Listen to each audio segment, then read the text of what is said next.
What's going on, operators, and welcome back to another video.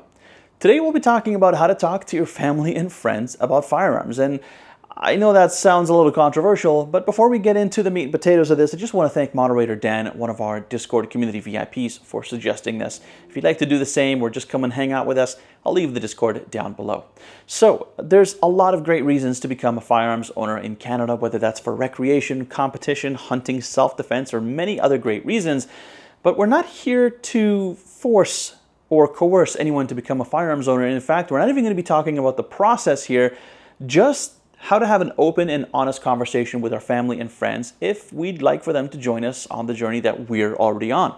If you'd like to see videos about the process, though, I did many of those already, which I will also link down below. So essentially, what we're going to be doing is providing our friends and family with the resources that they probably don't have or that they weren't given by our government, which unfortunately has had a very one-sided narrative about firearms recently, and so has the media for which they've paid. The idea here is to provide those resources and the information for them to be able to look at both sides of this story and decide for themselves, rationally and realistically, whether firearms are right for them. So that being said, let's go ahead and get started with this. And the first thing that we're going to talk about is the law, because that's honestly probably the best place to start. So first up, when talking to somebody about firearms and potentially exploring the idea of them becoming a new firearms owner, I think it's best to do it carefully and tactfully. There's a lot of misinformation out there, whether it's on purpose or by accident from our own government and our own media. And with all the horrible things they're reporting on that really has nothing to do with legal gun owners, they're really painting us in a bad light to begin with. So really, there's an uphill battle right from the start. So the best way to approach this is just keep emotions out of it and stick to the facts. And the facts are that, well, it takes a long time to become a firearms owner in Canada, at least legally.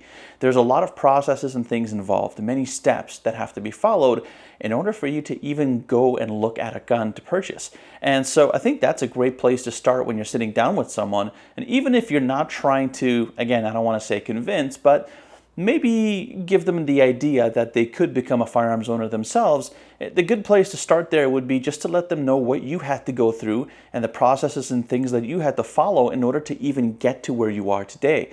I think there's a huge amount of people that don't really know what those processes are. And we do hear a lot of that news coming from south of the border, unfortunately, which honestly scares a lot of people. So they're not going to think about all the stuff that you had to do to be able to get your firearm. They're going to just think about all the shootings and crimes and other horrible things that have happened and attribute those things to firearms. And so they're just going to think right off the bat that, well, firearms are bad and we just need to get rid of them all. But really, at the end of the day, firearms are just tools, and how we use them really affects the outcomes of these kinds of situations, right? So I think the best place to start here is sit them down, talk to them about the process, let them know that there's a lot of training involved, that you need to go to classes, that there are practical and written tests with a very high bar that you need to be able to pass just to prove your competency. There's a number of character witnesses and character references that you need to provide. There is a continuous background screening that you have to go through, not even just when you're applying for a number of the different licenses that are out there, but there's the continuing eligibility program as well, which looks at you and scrutinizes you every day. In fact, that is a more scrutinous process than what parliamentarians go through when they go to their jobs in Ottawa. It's kind of wild when you think about it, but the fact is that as firearm owners, this is the process and this is what we put up with in order to have the privilege. That's right, the privilege, not the right to have a firearm. You know my opinion on that, but that's probably good to save for another video. That being said, this is an important part of the aspect of firearm ownership to discuss with people who know less or little about it. And the reason I know that is because I know from experience. I had a dinner with my family and friends several years back, and we were getting together around Christmas time, and I started to explain to them a little bit as the conversation kind of grew to talk about world events and stuff on the news, and then they started talking about firearms, and I thought, hey, this might be a great opportunity to actually tell them what's involved. And what's very interesting is that at the very beginning, they were not very interested in hearing about it. But once they heard about all of the protections and all the policies and procedures in place and all the laws and all the logistics of becoming a firearms owner, they didn't exactly want to go out and, buy a gun themselves, but they started to accept and understand a lot more. And they started to realize that being a firearm owner doesn't have to be a bad thing, right? So that's really important, I think, to get that part across and just leave your emotions at the door and just say, hey, there's actually a process here that we need to follow, and we need to make sure that we go through all these different steps before we can even look at purchasing a firearm. That is how regulated firearms are, and that's why you shouldn't really be afraid of them, at least not in the hands of a legal, licensed, vetted firearms owner. And I think it's very normal and natural as a human being to be afraid of something that you know little to nothing about. It's completely normal, but unfortunately the media and the government isn't really helping us legal gun owners out because they're not really educating people. They're not giving people a neutral point of reference, information that they can use to really make a choice. That's part of the reason why this channel exists. It's not to convince anyone, but to let them know that there's another side of the story that they can look at so that they can make a decision for themselves, as opposed to allowing their government to make it for them. So another great thing to bring up when you're talking to somebody about the prospect of firearms or firearm ownership is the fact that there's so many legitimate reasons for owning a firearm in Canada. We've kind of been over this, and I've mentioned this in a lot of my other videos, but there's a lot of reasons. And that doesn't mean that they have to agree or even accept any of them, but that doesn't make them any less legitimate. There's a lot of great reasons why somebody, whether they're in a rural area or a city area, whether they're someone that's into sport shooting, competition, hunting, self-defense, or otherwise maybe even pest control, there's a ton of different reasons why you'd want to have a firearm. And there's a number of different types of firearms that are available in Canada, despite the ridiculous bans that our government has imposed, trying to convince the public that it's somehow for their own safety. Meanwhile, we've got criminals flying Glock 19s in a plastic bag over the border with a drone. I kind of feel like we're focusing on the wrong thing here, but that being said, I digress. I think a great place to go to after talking about all of the different policies and procedures and steps in place to become a firearms owner, a great thing to talk about is, well, what can you do with all of those things, right? So, you can become a recreational shooter. That might not interest everybody, but it's what a vast majority of people get into firearms for. It's fun, it's enjoyable, it's something you can do with your friends, it's something that you can reminisce over good times at some point in the future.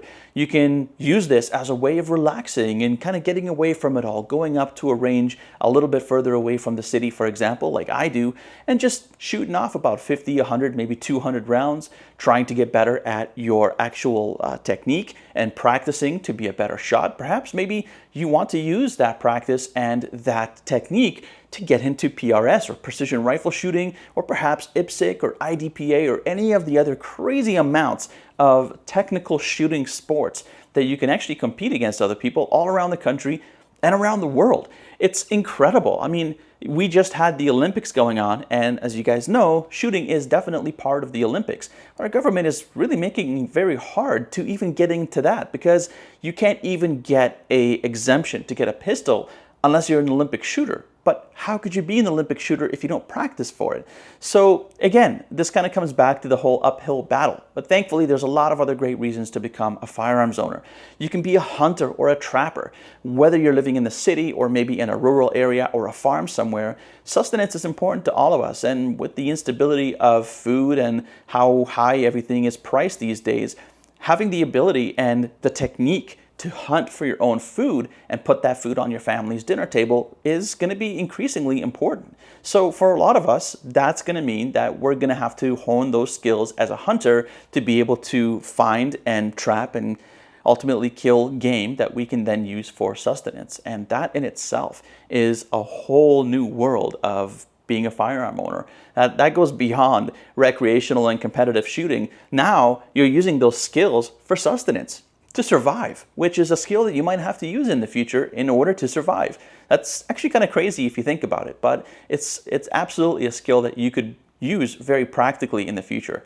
Now, of course, there is also the topic of self-defense. As you guys know, we've covered in just a little bit of detail that Section 33 and 34 of the Canadian Criminal Code doesn't really provide us with a huge amount of agency with respect to self-defense, defending life and property. But there is something there, although in my opinion, I think that pushing for something more like a stand your ground law or a castle doctrine law, like our brothers and sisters to the south can enjoy, I really feel like being able to protect yourself, your family, your pets, your livestock, your property, whatever it might be, should definitely be on one of the highest priority lists of things that you should have the right to do, right? That doesn't mean going out and, misusing that privilege or that right, but I still think that that is something that is very important and could potentially even become more important as the years go by and the stability around the world events that are currently going on start to decrease. It could be a skill that might come in very handy at some point in the future. I'm trying not to be pessimistic here, of course, but self-defense is a very viable reason to become a firearms owner. With the bail system and the judicial system completely failing us and essentially being left to our own devices to be able to defend ourselves and our loved ones, it's definitely a skill that is good to have. And that doesn't mean that you're going to have to use it or that you'd ever want to use it. But hey, if you have that skill, then you know that if shit hits the fan and you're in that situation where you need to protect yourself or those that you love, that you'll have the ability and the equipment to do so. And I think that's very important. And then of course, I think also being able to tackle pest control is another thing. That doesn't apply to all of us, but for example, if you have a farm and you have coyotes attacking your livestock, there's another great reason to have firearms to keep those coyotes away so that you can protect your livelihood.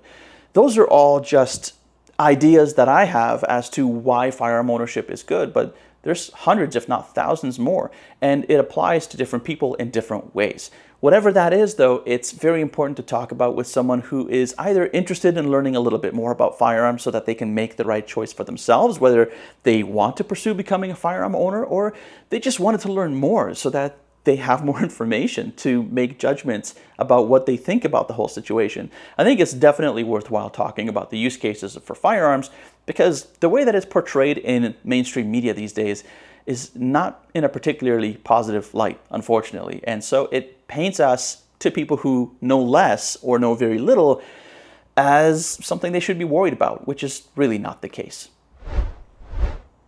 So last but not least here, we're going to talk a little bit about imagery and the power of lived experiences and how you can use that to convey how it actually feels to be a firearms owner. And I know that's a little bit off track from the first 2 points that I made when we said, hey, leave your feelings, leave your emotions at the door and just stick to the facts and stick to rational, reasonable explanations to tell somebody about what it takes to become a firearms owner and all the various use cases that we have as firearm owners.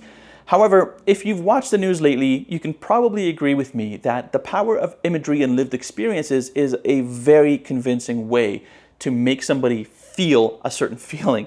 To show them is so much different than just to tell them. And in that same way, I feel like it's important, if the person you're speaking with has an open enough mind, to invite them so that you could show them what it's like, what it feels like to be a firearms owner. Whether you want to take them out to the range, maybe you want to go and take them out on a hunting trip or whatever it is that you do. And of course, I don't have to sit here and tell you that you should brief them on all the safety things that they need to be aware of to have a great experience and be safe the whole time. But taking somebody out to the range, as I've done in the past, is such an incredible experience because whether they want to become a firearms owner at the end or not, they've experienced it. They know what it feels like. They know how they feel about it. And that ultimately is how the world works. The world works on feelings. This is why the news is as powerful as it is. The images that they show you, they convey emotion. They make you feel like you're there. And so what better way to introduce someone to the world of firearms, even if just to educate them, than to take them out into the place where you use them responsibly and safely and show them what it's all about. So in my opinion, that is probably the best way to wrap up that whole discussion that you have with someone who may be just even vaguely interested in firearms, or perhaps all they want to know is the information behind it and maybe also potentially how it actually feels like. Maybe they never ever want to look at a gun again. Maybe they never want to become a firearms owner. But the important thing is that now when they watch the news, they'll understand the difference between how you use firearms and how somebody on the news uses a firearm. And that in itself is already a very important point and a valid point to make.